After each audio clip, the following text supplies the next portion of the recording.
Ladies and gentlemen, we are back! MPJ album reviews. It's a brand new year. We have a brand new format, but more importantly, we still have the same old crew. Welcome, William. Hello, Nigel. Welcome, Simon. Hello. Welcome, Rock Chick Trish. Hey. And the beautiful, the delectable. Oh, it's Ian. Hello. Yay! Hi! Hi. So, what's the format? Well, rather than doing a 6-album review show, we're going to do a 2-album review show. Battle of the bands, if you like, battle of the albums. Everything else stays the same. Our ratings stay the same. Our Hall of Fame stays the same. But who are we going to kick off the new year? Well, I thought, considering the love of power metal, we've got to start off in a power metal genre battle, haven't we? Oh, yes. Yes, we do. Ladies and gentlemen, in the blue corner, I couldn't think of a colour, so I saw my jumper. It was blue. We have Starchild and their album, Battle of Eternity. And in the red corner, Judicator. So, and their new album, which I've temporarily forgotten what that is, but Majesty of The Death. Majesty of Decay. Majesty of Decay. See, it's not just about me. It's about the crew. Best host ever. It's about the crew. So just to give people a flavour, because without the historian on this show, none of you ever tell me about anything about the band. So I've took the liberty of actually doing a bit of research on them, and so people out there, so we could build it up a little bit about who they are. So let's start off in the blue corner. So, hailing from Germany, Starchild, formed in 2014 by Sandro Giacampero. German power metal hero Starchild are back after a self-billed debut album, also released in 2014, in which the band performed at the Wacken Open Air. That sounds rude. And toured with Ed Guy and Unisonic. Anybody heard of those? No. And 2019 successor, Killer Robots. Starchild consists of Sandro Giampanto, vocals and guitar, Tom Nazandra, bass, and Ande PK, keyboards, and Sasha Barasha Suzo, my pronunciation probably needs working on, drums, are the launch pad with their third strike, Battle of Eternity, and deliver great songs, a fantastic new lineup. The band name, and this is interesting, the band name Starchild was inspired by a skull, and it's not Ian, found in Mexico, whose orange is said to be half human, half extraterrestrial, and the obsession with music is often catapulted the band into unexplored musical terrain without forgetting melodic power metal influences. Ooh. Now, Spooky. we will come to the red corner in a minute with the Judicator. So, Starchild. I mean, let's go to our power metal gurus first of all, then, shall we? Let's go to William, who's our power metal god. He is everything that we personification in power metal. Starchild, William. Had you heard of Starchild before? I had not, no. But Okay. I could get used to being called a god. I quite like that. Oh, well, I mean, you are I can our get used to power this. metal god. This You is are our our cool power stuff. metal god. Ooh. So, yes. Battle for Eternity, then, William. What do you think, brother? Well, I can tell you it was an album. It happened. There was music. There was also singing that happened in the power metal genre sound. I thought, for me, this was quite painfully average. Like, nothing sort of stood out from the norm of what power metal is. It's the same kind of themes, the same kind of sounds, the same kind of vocals most other artists tend to do. But saying that was Silver Rain. Is it Silver Rain? I think Silver Rain was. I quite enjoyed that song. So that seemed to be the most interesting to me. But I couldn't really get properly into it. There was nothing really stand out. There's better power metal bands specifically about space and stuff. There are better power metal bands in general. No, Didn't quite catch you. bit average, unfortunately. No. How about you, Simon? What have you come across? I mean, you are also a bit of a power metal guru. You're a demigod. Thanks. I'll take it. Sorry, I'll man. take it. You know. I haven't heard of Starchild before, but I have heard of Edguy. But the album is it's a fine display of melodic power metal, and don't know what else to say after that. It's good music. It's solid singing, guitars, drums, the keyboards, but nothing gripped me. It really didn't drop me either. I've listened to the album a few times, and I listen to the tracks, and as I'm listening to them, I think, like, yeah, this rocks. This really is a battle for eternity. But then I sort of turn around, and I can't remember a single beat or line from it at all. It just sort of fades and disappears. I know, looking through the track list, that I particularly really enjoyed We've Been Through the Fire, but mostly because it reminds me of Dragonland, which I'm still listening to. Also, is this supposed to be a concept album? Like, it's got the hallmarks of it, especially with like some of the lyrics and the track titles, but I don't think it is. I think it just has a cohesive theme. So, but yeah, it's just sort of, it's there. That's about all I can say. Pulling up roots. Trish, did it pull up roots for you? Did you want to climb the power metal tree that was Starchild? Again, I hadn't heard of Starchild. I thought it was well crafted and executed in the melodic, heavy power metal driven genre. But compared to other power metals albums we've reviewed, this was a bit samey and didn't grab me with anything special. Yeah, fair play. Ian, I mean, when I looked at this lineup and I looked at the people I have here, I thought, my God, this is the golden ticket, really, for you lot. But Starchild, did it do something for you? Do you know, I agree with you, Nigel. I agree with you entirely. On the surface, there were a couple of things I loved about this album. Firstly, the band name, Starchild. Fantastic. Made me think that they're going to come on stage and say, Starchild, come on, Star-Lord, Starchild. But a really good sounding name. I loved it. I love the name of the album, Battle of Eternity. I was expecting power metal, and what we got was a very pleasant rock album. Nothing to dislike about it, but apart from, I agree with Simon, We've Been Through the Fire. I've made a note of that.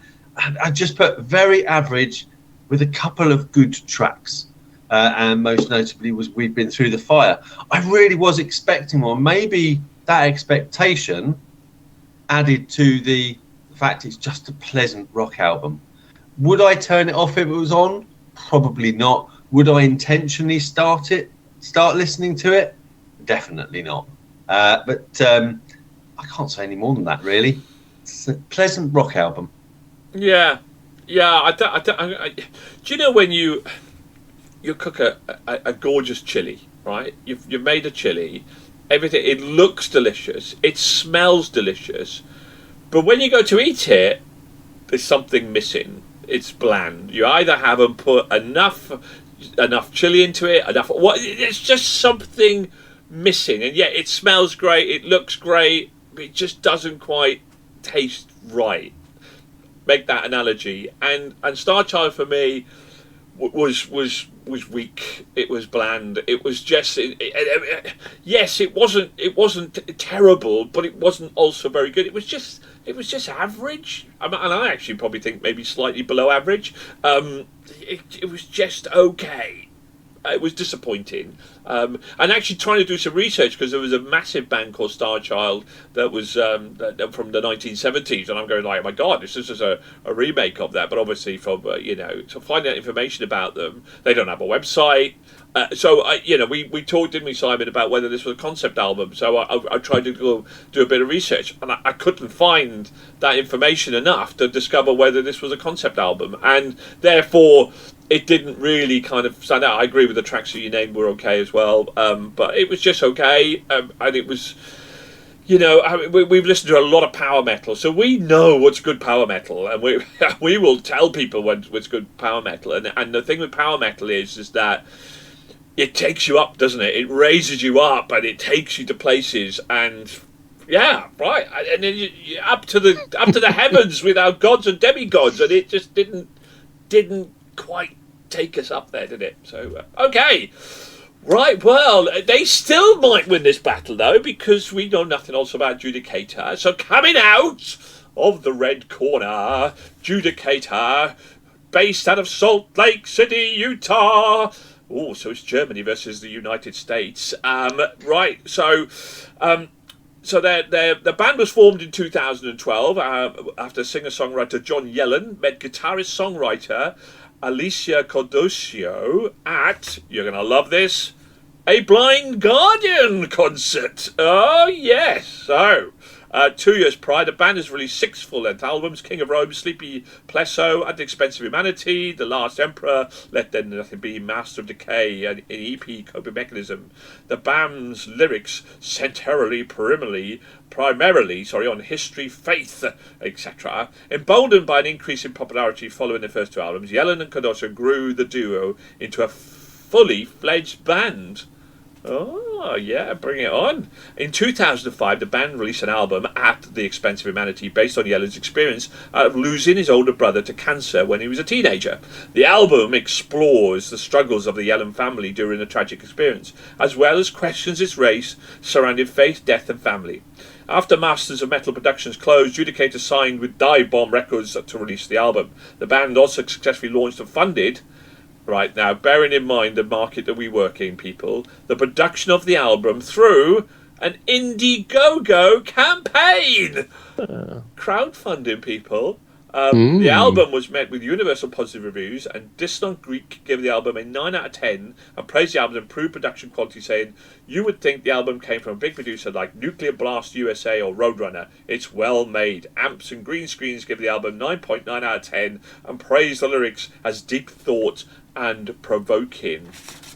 Wow. So, lot to live up to. So, the Majesty of Decay, will it get to those heights? Well, let's find out. Will, in its battle with Starchild, who will win the battle of the power metal? Simon, let's start with you then, shall we? Judicator! What a great name for a power metal band. Ooh, shame about the mediocre album. No. Give it all away right there. It's an alright power metal album. There's some highs and lows in it. There's experimentation in the tracks as it goes through, and I think it ends on a particularly high note for me personally.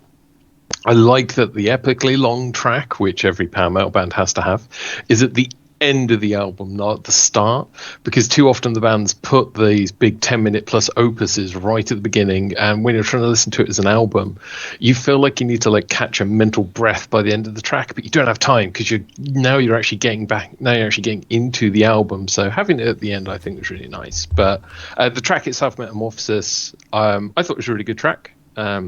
Especially the solos. You got each of the different sections gets their own solo moments, which is really cool. And yeah, it was a really good track actually. I think it's a really good track on there. But other than that, maybe From the Belly of the Whale was quite a nice track as well. But generally, I just didn't particularly feel any attachment to the album. It was interesting, but not enough to go back to it, unfortunately. So yeah, didn't hold my attention for long. Trish, how about you? Judicator! Did you like the name? Well, I didn't really think about the name, to be honest. It's funny you mentioned about Blind Guardian, because I actually said that they had a sound akin to Blind Guardian-esque power metal. Yeah. The High Priestess, it's a rousing power metal tune, but the shock with it is the organs and the brass band that's incorporated in it. I like this song, and it's a highlight of the album for me, as it's something different and fun. But overall, still nothing special for me to warrant it on my playlist. Oh, boys and girls, I mean, this is power metal heaven, surely, but not. I mean, Ian, Judicator. If I had to give you a nickname, I think it could well be Judicator, but I don't know why. But there we go. What did this do anything for you, Ian? Do you know, I'll take that. You've been banding the word God around, and I think if you banded it on me as well, it devalues there's too much God. So oh, mate, you're a devil. You're no God. You're a devil. Mate. You're the opposite. I'll take Judicator. I'll take Judicator. You be the God's Judicator. They would send you down to Judicate.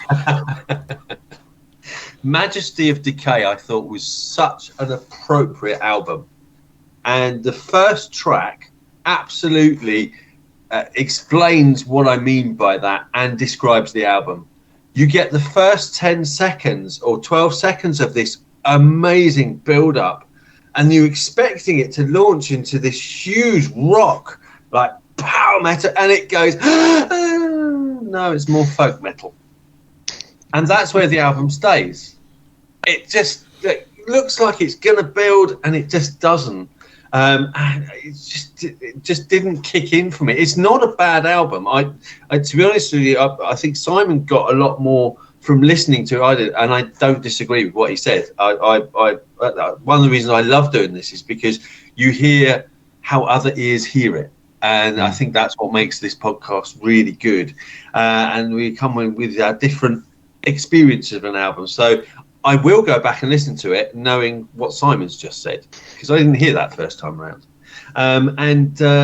It's almost a killer rock album, but it ended up being just pleasant. So maybe I don't know, maybe they're still on a journey. I've not listened to any of their previous stuff. I don't know if there's a progression, or I hope it's an upward trajectory, because the potential there is fantastic. So at the moment, they've got the Majesty of Decay. Let's get rid of Decay and turn that into the Majesty of Metal, hopefully.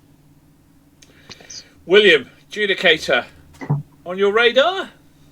I hadn't heard of them, and soon after this show ends, I will be forgetting about them, because again, there wasn't anything stand out there to keep me in. So when I think power metal, I think things like Dragon Force, Glory Hammer, Hammerfall, bands like that. They have so much more. Don't forget Vision of Atlantis, mate. Band of the year.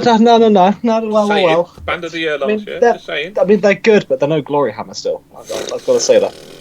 Pirate metal, space battles. They don't have an album called In the Fires of Into the Galactic Terror Vortex. Like that's a fantastic album, though. But there wasn't enough filling in it. Its vocals they're pretty good. The guitar work, the music, it was alright. It was there. It was like everyone else said so far. It's a pleasant enough listen, but there's not enough substance in it for me to actually, feel it. It's because power metal's such a full genre. There's already so much there, and to be something really stand out, you need to have your own niche, your own thing, and you just do that thing really well. They just feel like they're just not really doing enough to stand out enough. It's true, isn't it, guys? Again, we go back to this was another distinctly average album, really, in terms of its. It had a little bit more experimentation on there, but there was nothing really that stood out for me and put me on my playlist. Because typically if it's going to get a high rating, it's like 3 or 4 songs that go onto a playlist. The album gets downloaded. And then if it's like some tracks will stand out and the odd song will get added to my cool rock playlist, and none of them really jumped out at me. There was nothing jumped out. It was just, and I think I agree, and I know it's a rare thing to do. I think I might actually agree with Ian on his analogy here, that the fact that you wanted it to kick in, and it never did. And maybe that's the intention of the album, and I certainly think that. You almost go like, was it like a prog rock power metal album? The very thought of it makes my spine chill, and I want to crumple into a heap and cry. The thought of a prog rock power metal album would just be horrendous. But it was just it was okay. It wasn't a bad album, but it neither reached our heavens of power metal godness, if you like, and we might have Judicator knocking on the door saying it wasn't a power metal album. Well, yeah, it was a power metal album. Anyway, why? I would like to add that for both these albums, they're going head to head, and the main adjective I used on both of them was pleasant. Yeah, not really an adjective you want with rock, is it? Really? Well, you want to enjoy an album, and so it wasn't. I didn't want to sometimes when you get into a certain genre, like screamo, for example, for me personally, I skip the album. I want to turn it off. I don't want to, I'll try and then you skip. You neither did neither really. You didn't really skip, but you didn't really want to turn it off. But you didn't really want to kind of get it looped around again. So, but there we go. So. Why? Well, I think this battle could be in the balance. Who knows? And so we're going to delve into our ratings. And just to let our audience know, if you want to get into our Hall of Fame, you have to score an average of 4 to get into our Hall of Fame. Now, does anybody know to get into our top 20 what you have to score? You know this? 19.5. So the standard is high, 19.5. To get into our top 30, you have to score a score of 18. To get into our top 50, a score of 17. So you're going to be good. And to get into our top 100, you have to be above average. You have to score 13, and the average is 12.5. Of course, that is somewhere dead in the middle. And we have reviewed somewhere in the region of 140 albums in the last year and a half, so it's quite a few albums. So you need to be getting there. So our first, well, it's not our first because we had a bit of a Disturbed versus Nickelback test on this one, and that came out there. So let's have a look then. So we're going to go one by one. So we're going to go William first, and so who's going to score? Who's going to score first? Who's going to get the first round? So the first round will go to William. William, give me your score for Starchild. It's a 3. It's a 3. Oh, okay. It's a 3. It's better than average. Yeah. Give me your score for Judicator. Probably 2.5. 2.5. Push. Round 1, ding, ding, ding. Round 1 goes to Starchild. Starchild wins round 1. Oh, now, if it's a split, by the way, obviously, we've talked about gods and demigods, but the ultimate deity is me, of course, and I will have the final decision. Just put it out there. Okay, Simon, let's get your rating for Starchild. 3. 3. And for Judicator? 3. 3. So Simon, which would you buy if you had a choice? I mean, gun to my head, I suppose I'll pick. We'll go for Starchild because the album cover looks cooler. That's album cover. I mean, that's a good enough reason to buy it, really, isn't it? That's a good enough reason to buy it. So 2-0 to Starchild. 2 up, 2 rounds down. Starchild in. Well, will it change with young Trish? Trish, give me your rating for Starchild. 2.5. 2.5. And Judicator. 2.5. And which would you buy, Trish? Gun to your head. Starchild. Starchild. It looks like Starchild is winning this battle. Oh, 3 up to Starchild. Ian, what's your rating for Starchild? Starchild scored 2.5. 2.5. And Judicator. Judicator scored 2 from me. Oh, really? Oh, very, very, very interesting. So 4-0 up for Starchild. Oh, poor Judicator. Well, listen, Judicator. I give Starchild a 2, and I give Judicator a 3.